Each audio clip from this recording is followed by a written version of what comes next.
My name is Steven DeJesus, and I am majoring in psychology. So, to answer this question, what's the best thing for sadness? I've figured out there's two things. The first thing, and probably going to be one of the most important things, is to go ahead and talk about it. A lot of people have this idea that once they start telling somebody their issues or what's bothering them, that they're going to be seen as weak or that they're going to have their business spread around.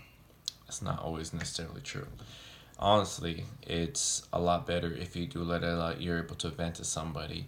You will feel like the weight is coming off your shoulders, and just naturally on the inside, it'll just feel a lot more easier. It's easier to talk about it, and it's easier to overcome whatever it is that's making you sad. You start realizing what the issue is, and then from there, your body mentally, you're able to figure out what the next steps are.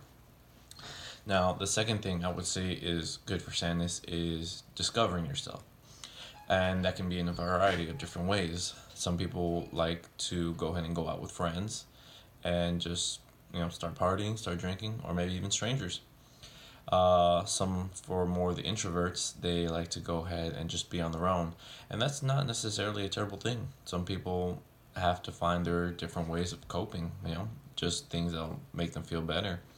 I have friends who have anxiety that like to go out on solo trips to Austin, explore the hills, just be on their own away from everybody else, and it's a lot more relaxing feeling.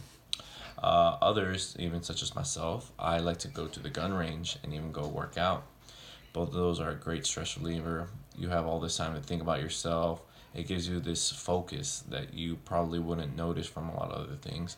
And there are other different ways. Some people like to pick up a hobby, such as playing a new instrument, maybe even painting. But the best thing about it is whatever activity you choose to do, whatever thing you choose to go out and do with your friends, family, things like that, you end up learning more about yourself, and through that process, it takes away the sadness and fills it in with more happiness, with memories, and it helps you just cope and overcome. And later on, throughout the time, you start figuring out all these different methods that help you overcome sadness. And those are the two things that I believe are best for sadness, is to go ahead and talk about it and just do things to help discover yourself. Thank you very much.